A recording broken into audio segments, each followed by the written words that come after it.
Welcome back to my channel students. आज मैं आप लोगों के लिए कुछ नए इन्फॉर्मेशन के साथ आई हूँ। ठीक है, तो बेसिकली अगर आप 10th पास आउट हो चुके हो, आपके मन में सबसे पहले क्वेश्चन आ रहा होगा कि चलो ठीक है, देखो क्या होता है, बहुत पढ़ाकू बच्चा रहता है तो उसके मन में ये रहता है कि मैं साइंस लेता हूँ। बहुत ज़्यादा एवरेज बच्चा है तो वो सोचता है चलो मैं कॉमर्स ले लेता हूँ, या ये एक कोई बच्चा है कि चलो ठीक है आर्ट्स बहुत ईजी वो ले लेता हूँ। ठीक है, तो ये तो चीज़ें हैं बट ऑब्वियस है, लेकिन उसके साथ साथ आपका गोल भी बहुत ही ज़्यादा डिसाइड होना इम्पॉर्टेंट है। अगर आपको पता ही नहीं कि आपको क्या करना है, चलो ठीक है, मैं आपको मेरी स्टोरी बताती हूँ। When I was in 10th standard I was very wish to take a science because I want to be doctor. ठीक है, but what happened that time, my mom is not well that time, so that's why I chose commerce. Why? Because my one of the sir told me कि you take commerce because it is very easy subject, you will pass easily. Correct है।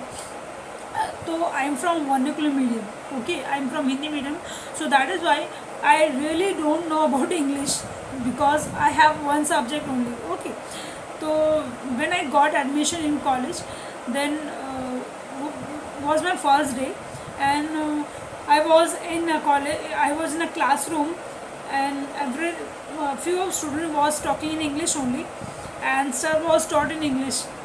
So I thought कि believe me students, पूरा 11th के आए मुझे English समझने में actually English समझ में नहीं, तो मतलब कैसा होता है, I was understand English but textual language और नॉर्मल कॉन्वर्सेशन लैंग्वेज में काफ़ी फ़र्क होता है।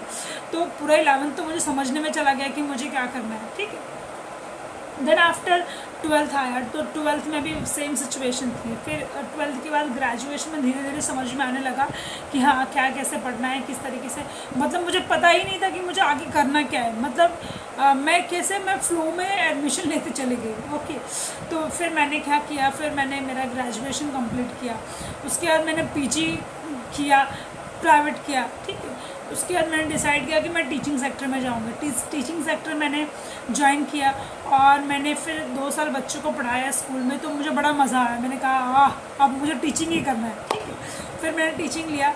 उसके बाद टीचिंग लेने के बाद फिर मैंने बीएड मेरा कंप्लीट किया, फिर एमए इकोनॉमिक्स किया। मतलब मॉरल ऑफ स्टोरी, मुझे कहीं पे भी पता नहीं था कि मैं टीचिंग करने वाली हूँ इन फ्यूचर, क्योंकि मेरा जो सपना था वो डॉक्टर बनने का था, लेना साइंस था, लिया कॉमर्स, और आज मैं आप लोगों के सामने। करेक्ट है।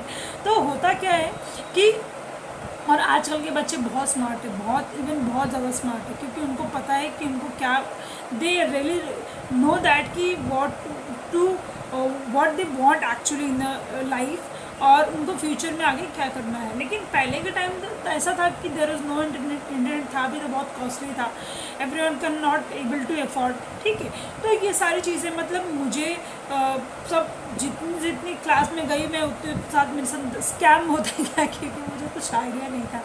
स्कूल टाइम में मेरा साइंस बहुत अच्छा था, मैथ्स बहुत अच्छा था, लेकिन क्या था कि साइंस जो मैं पढ़ती थी वो हिंदी में होता था, इंग्लिश में होता नहीं था। ठीक है, तो ये सब चीज़ों में बहुत प्रॉब्लम मैंने फेस किया है मेरे एक्चुअल एजुकेशन पीरियड में। तो students, moral of the stories कि आपको पता होना चाहिए कि आपने कॉमर्स लिया है तो आपका आगे का गोल क्या होना चाहिए। करेक्ट है। अगर आप if you are choosing arts तो आपका गोल क्या होना चाहिए। ठीक है, तो आज फ़िलहाल हम लोग साइंस पे बात करेंगे या कॉमर्स एक पे बात करेंगे। ठीक है, तो कॉमर्स को पकड़ते हैं, पहले कॉमर्स से बात करेंगे। स्टूडेंट्स, कॉमर्स में भी आपको 2 चीज़ें हैं, आइधर आप एसपी ले सकते हो, अगर आपका मैथ्स बिल्कुल अच्छा नहीं है तो आप एसपी ले सकते हो, अगर आपका मैथ्स अच्छा है तो मैथ्स ले सकते हो। अगर आप हिंदी नहीं पढ़ना चाहते तो आप आईटी ले सकते हो, और आईटी नहीं पढ़ना चाहते, आपको आईटी में इंटरेस्ट नहीं है तो आप क्या कर सकते हो, उसके ऑप्शन हिंदी ले सकते हो। ठीक है, तो बात करते हैं कि इसके सब्जेक्ट्स क्या क्या होते हैं। तो आपको इकोनॉमिक्स मिलेगा स्टूडेंट्स, आपको अकाउंटेंसी मिलेगी, आपको ओसीएम सब्जेक्ट मिलेंगे जो कंपलसरी होते हैं, कुछ इंग्लिश लैंग्वेज कंपलसरी मिलेगा आपको। ओके, तो ये सारे जो है वो ऑप्शनल सब्जेक्ट हैं, और कंपलसरी सब्जेक्ट है जो ऑप्शनल है वो मैंने आपको पहले ही बता दिया। तो आप लोग फ्यूचर में उसके लिए क्या क्या कर सकते हो, चलो पहले डिस्कस करते हैं कि आप अगर 12th पास आउट हो जाते हो कॉमर्स से, तो आपको फ्यूचर में क्या क्या स्कोप है, आप क्या क्या कर सकते हो। देखो स्टूडेंट्स, अगर आपको सीए बनने की चाहत है तो आप 11th-12th से ही आपके अकाउंट्स पे बहुत अच्छा काम करो, आपके अकाउंट्स पे बहुत मेहनत करो, ओके, और आपके बेसिक को बहुत अच्छे से सुधार लो, ठीक है। तो यस, चलो फटाफट कॉमर्स के बारे में बात करते हैं कि अगर आप 12th पास आउट हो गए हो तो आप फ्यूचर में क्या क्या चीज़ें कर सकते हो, ठीक है। तो मेरा टाइम वेस्ट किए, चलो फटाफट स्टार्ट करते हैं।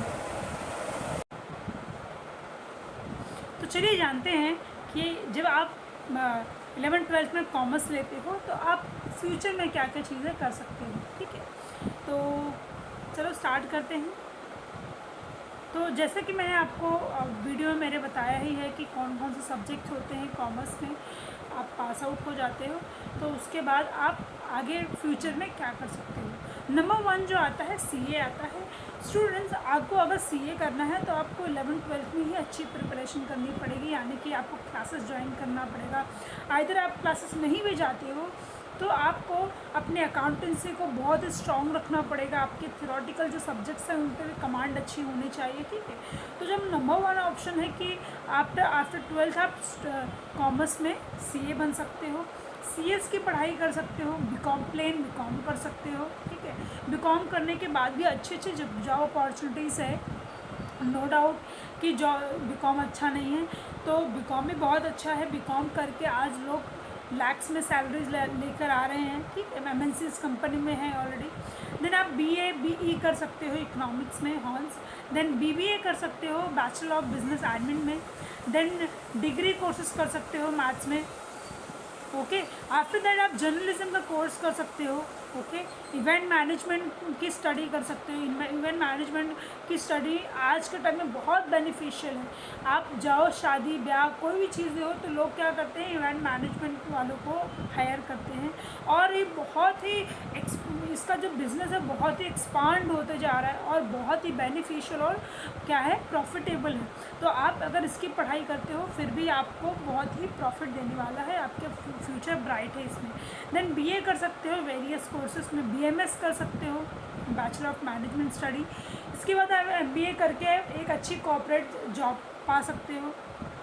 इधर आप गवर्नमेंट की प्रिपरेशन भी कर सकते हो, कोई प्रॉब्लम नहीं उसमें। एंड देन बीएफए कर सकते हो bachelor of finance and accounting, ठीक है। एंड लास्ट में इधर टीचर बन सकते हो। इसके अलावा भी आप अगर गवर्नमेंट की प्रिपरेशन करना चाहो, देखो स्टूडेंट्स, आफ्टर 12th स्टैंडर्ड भी बहुत सारे ऐसे बैंक है जिनमें बैचलर के बाद गवर्नमेंट का एग्ज़ाम होता है, जैसे आईबीपीएस एग्ज़ाम कंडक्ट करती है, ठीक है। देन आरआरबी करती है। ये सारे बैंक की भी प्रिपरेशन करके आप क्या कर सकते हो, आप एक बैंकर, गवर्नमेंट बैंकर बन सकते हो। तो ये थे आपके career option after 12th standard. तो कॉमर्स भी आपके लिए बहुत ही ज़्यादा बेनिफिशियल है।